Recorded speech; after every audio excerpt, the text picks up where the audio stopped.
Ya, itu GCG ya. Jadi ketika ada pertanyaan, apa sih GCG itu ya, gampangnya supaya ingat itu ya kalian ingat aja prinsip yang tadi yang tarif itu ketika disingkat, tarif itu adalah transparansi, accountability, responsibility, independent, fairness. Ya, simple itu aja. Ketika ada pertanyaan, kalian langsung paham, oh tarif gitu ya, antara GCG sama dengan tarif gitu. Nah, prinsip-prinsip GCG ini menjadi satu kesatuan yang tidak dapat dipisahkan. Kalau kita ibaratkan Pancasila, ya. Pancasila ada berapa sila? Pancasila kita ada yang lupa? Oke, nggak ada yang lupa ya, bagus. Berarti kalian masih layak menjadi WNI. Ya, Pancasila ketika salah satu silanya dihilangkan, apakah dia masih menjadi Pancasila? Tidak ya. Oke, karena ada sesuatu yang hilang. Dia tidak sempurna lagi, dia tidak utuh lagi. Maka Pancasila ya sudah menjadi hal yang mutlak, tidak bisa ditambah, tidak bisa dikurangi. Ketika ditambah atau dikurangi, maka konsepnya akan berubah. Seperti itu. Begitu juga GCG, ya. Ketika salah satu prinsip dihilangkan, maka konsep GCG itu tidak utuh lagi gitu ya. Maka gagal menjadi konsep sempurna dari GCG. Akan melahirkan konsep baru di luar GCG ketika ada penambahan prinsip seperti itu ya. Itu yang dimaksud dengan GCG. Nah, prinsip-prinsip corporate governance ini merupakan serangkaian keterkaitan antara dewan komisaris, direksi, pihak-pihak yang berkepentingan, ya seperti para pemegang saham perusahaan. Salah satunya itu ya, pihak-pihak yang memiliki kepentingan dengan perusahaan. Dan corporate governance ini pun menciptakan sebuah struktur yang membantu perusahaan dalam menetapkan sasaran. Nah, di mana eh, sasarannya ini digunakan untuk menjalankan kegiatan usaha sehari-hari. Ya, tentu corporate governance ini tercipta sebagai upaya untuk bagaimana perusahaan mampu memperhatikan kebutuhan para stakeholder. Ya, karena bagaimanapun proses kegiatan operasi perusahaan itu tentu output output akhirnya adalah memenuhi kebutuhan para stakeholders. Nah, bagaimana caranya perusahaan mampu mencapai hal tersebut? Tentu dengan adanya proses-proses kegiatan operasi yang aman dan sehat, dan tentu mematuhi hukum, ya. Adanya prinsip-prinsip GCG ini agar perusahaan berjalan pada koridor yang benar, berjalan pada ketentuan-ketentuan yang tepat, tidak melanggar ketentuan hukum, tidak merugikan pihak eksternal, dan target akhirnya adalah ya mampu melindungi atau mencapai kepentingan-kepentingan para nasabah atau para pemegang saham. Intinya seperti itu ya. Karena kalau perusahaan tidak punya landasan-landasan terkait tata kelola perusahaan yang baik, maka rentan terjadinya apa? Kecurangan, rentan terjadinya konflik of interest, rentan terjadinya abuse of power, seperti itu. Abuse of power itu penyalahgunaan wewenang ya, seperti itu gambarannya. Artinya dalam proses tata kelola, dalam proses sebuah tata kelola harus ada yang mengawasi, seperti itu. Oke, ini kalau dibuat dalam bentuk gambaran prinsip-prinsip GCG ya. Masing-masing prinsip itu saling punya keterkaitan. Transparansi, akuntabilitas, ya, pertanggungjawaban, profesional atau independen, kewajaran, balik lagi ke transparansi, begitu terus ya. Perputarannya dia tidak bisa salah satunya dihilangkan. Ketika salah satu dihilangkan, maka akan pincang tuh konsep-konsep dari GCG tersebut.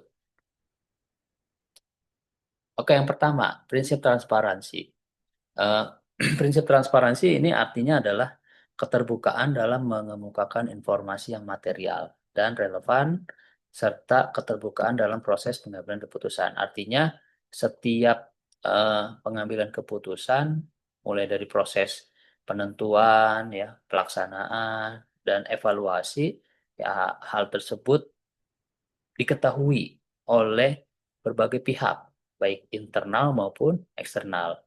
Karena yang dinamakan prinsip transparansi itu adalah sesuatu yang tidak disembunyikan, seperti itu ya. Jadi semua disampaikan seluas-luasnya, ya, seterbuka mungkin.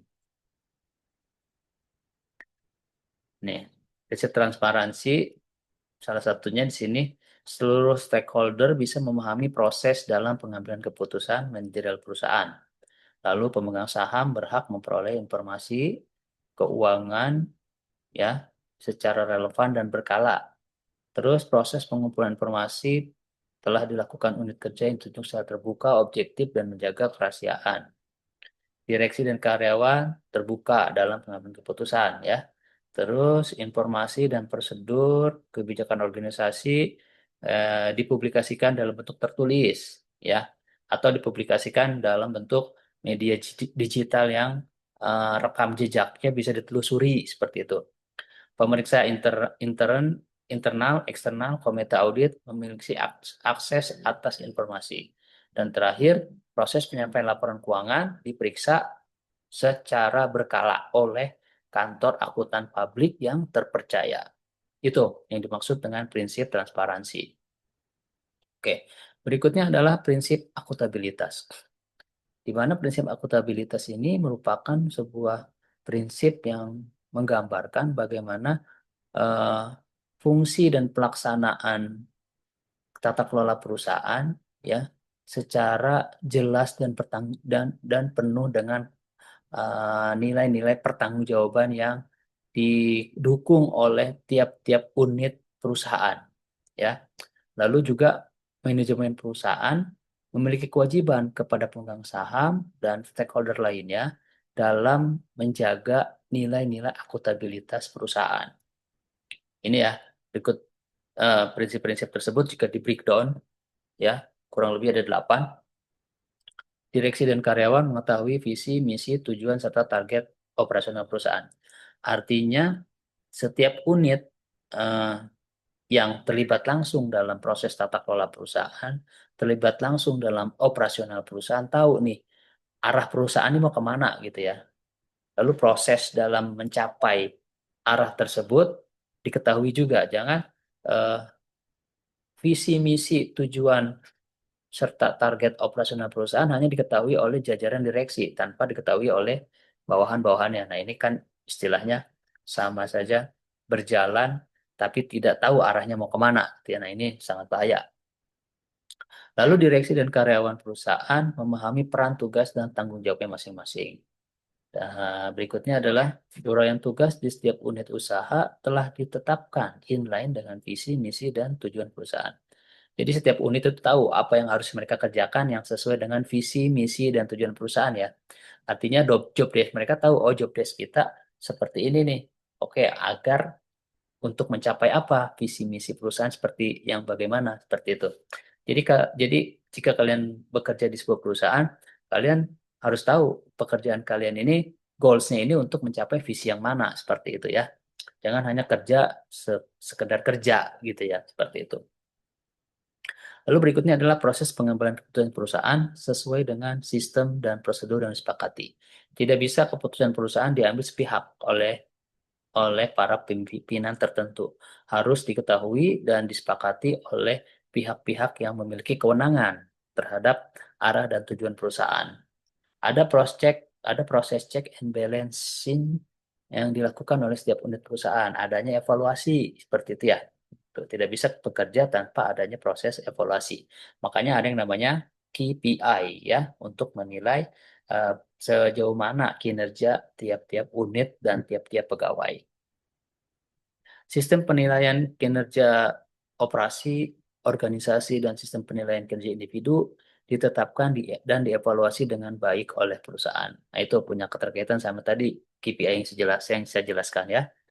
Pertanggungjawaban kinerja manajemen perusahaan dilakukan secara berkala. Oke, ini mungkin KPI untuk level yang lebih tinggi yang nantinya akan menjadi proses penilaian kepada para pemegang saham ya.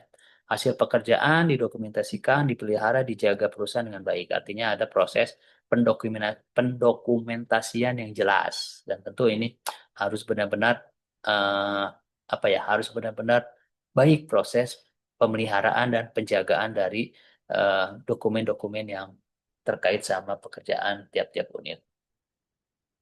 Nah, berikutnya adalah prinsip pertanggungjawaban.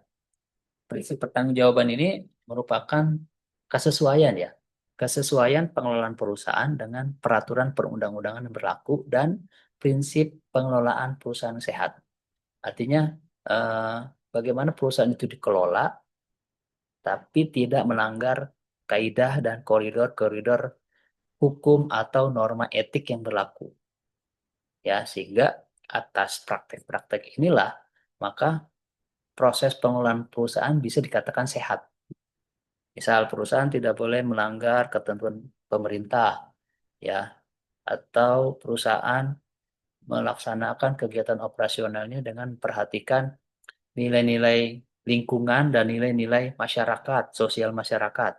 Nah, ketika ini sudah diterapkan, ketika perusahaan patuh terhadap hal-hal tersebut, maka perusahaan itu sudah bisa dikatakan perusahaan yang sehat, gitu ya. Contoh sini prinsip pertanggungjawaban yaitu direksi sampai dengan karyawan paling bawah memahami peraturan perusahaan. Oke, tentu itu agar pekerjaan yang dilakukan tidak melanggar ketentuan-ketentuan norma-norma hukum atau norma-norma sosial masyarakat yang berlaku. Direksi sampai dengan karyawan menerapkan sistem tata nilai dan budaya perusahaan yang ditetapkan oleh perusahaan. Terus proses pengambilan keputusan menggunakan sistem dan prosedur yang ditetapkan, ya. Lalu eh, direksi sampai karyawan memahami pekerjaan mereka sesuai dengan SOP yang berlaku. Setiap unit organisasi berusaha menghindari kerugian perusahaan, itu tadi ya, mematuhi peraturan atau ketentuan hukum yang ada, gitu ya. Lalu adanya delegasi wewenang perusahaan dijalankan cukup baik dan direksi serta unit kerja melakukan pertanggungjawaban hasil kerja secara teratur. Lalu berikutnya adalah prinsip profesional. Di sini memiliki makna bahwa perusahaan memiliki kompetensi, mampu bertindak objektif dan bebas dari pengaruh atau tekanan dari pihak manapun. Atau bisa dikatakan independen. Makanya tadi profesional itu atau independen ya. Profesional itu bisa dikatakan juga independen. Jadi orang-orang yang profesional adalah orang-orang yang tidak bisa diintervensi oleh pihak-pihak tertentu. Seperti itu ya. Eh, Nah, di sini proses decision making yang objektif untuk sebesar-besar kepentingan perusahaan, tidak mendahulukan keluarga dan kawan. Artinya dia proses pengambilan keputusan murni berdasarkan kepentingan perusahaan, bukan kepentingan golongan, bukan kepentingan eh, keluarga atau bahkan kepentingan dirinya sendiri ya. Kalau dari itu, manajer-manajer yang ditetapkan oleh perusahaan harus punya nilai-nilai profesionalisme atau mampu memiliki sikap independensi yang kuat, ya.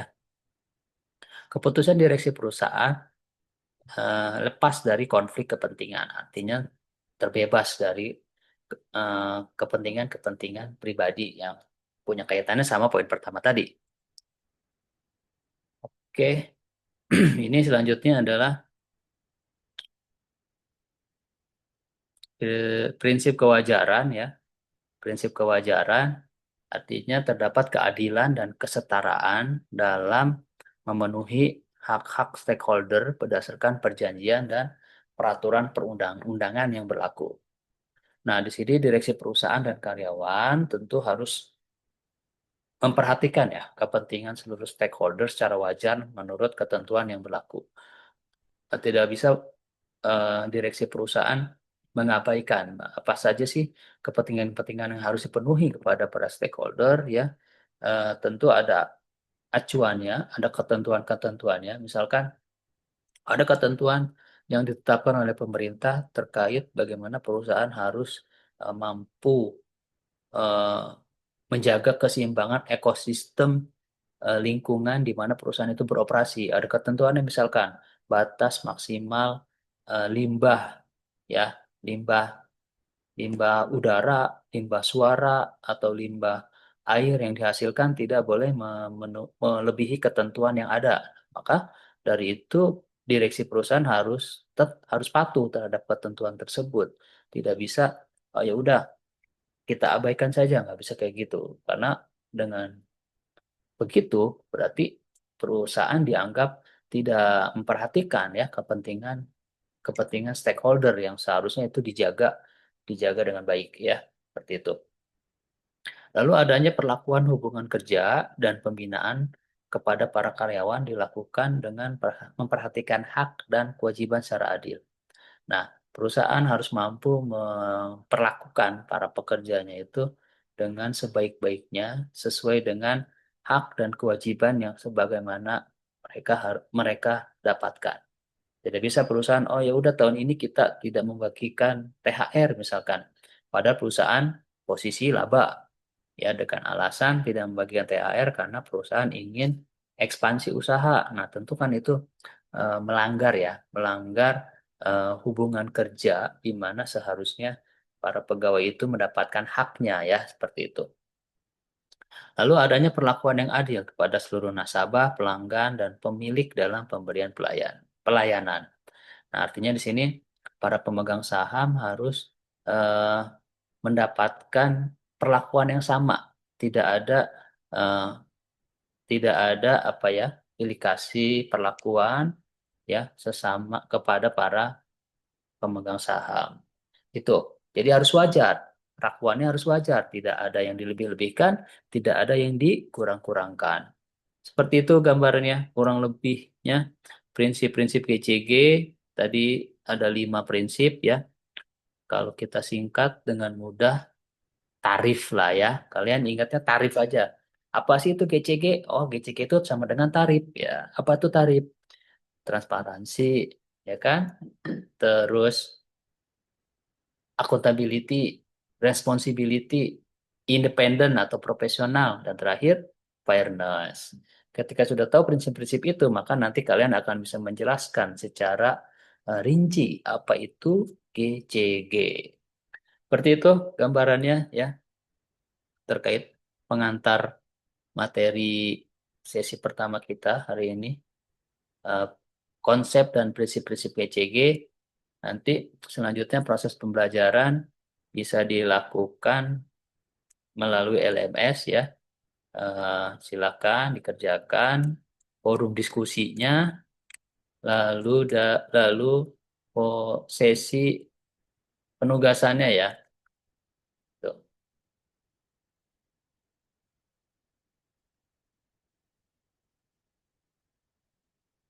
Ya, ini ya, silakan dikerjakan sesi 1 ya.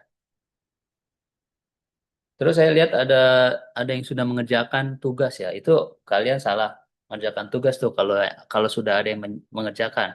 Karena ini eh, tugas-tugasnya itu eh, prosesnya itu update-nya itu ya belum belum sepenuhnya kemarin-kemarin belum sepenuhnya terupdate secara sempurna sampai sesi 15. Jadi kalau ada yang mengerjakan tugas yang belum inline dengan materi, berarti kalian kerjakan lagi tugasnya ya. Seperti itu. Tapi kalau untuk yang sekarang ini sudah semuanya udah oke ya. Sesi-sesinya ini materinya sudah lengkap. Tugasnya juga sudah sesuai dengan materi tiap-tiap sesinya. Ya, seperti itu gambarannya. Silahkan jika ada yang ingin tanyakan sebelum saya akhiri. Absen nanti di My UPJ ya, otomatis saya absen ya. Ya. Oke, silakan. Ada yang ingin tanyakan?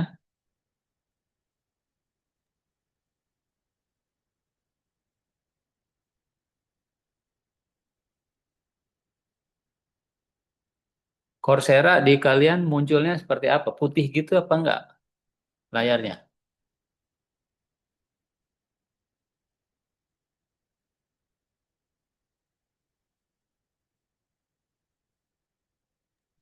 Coba dicek.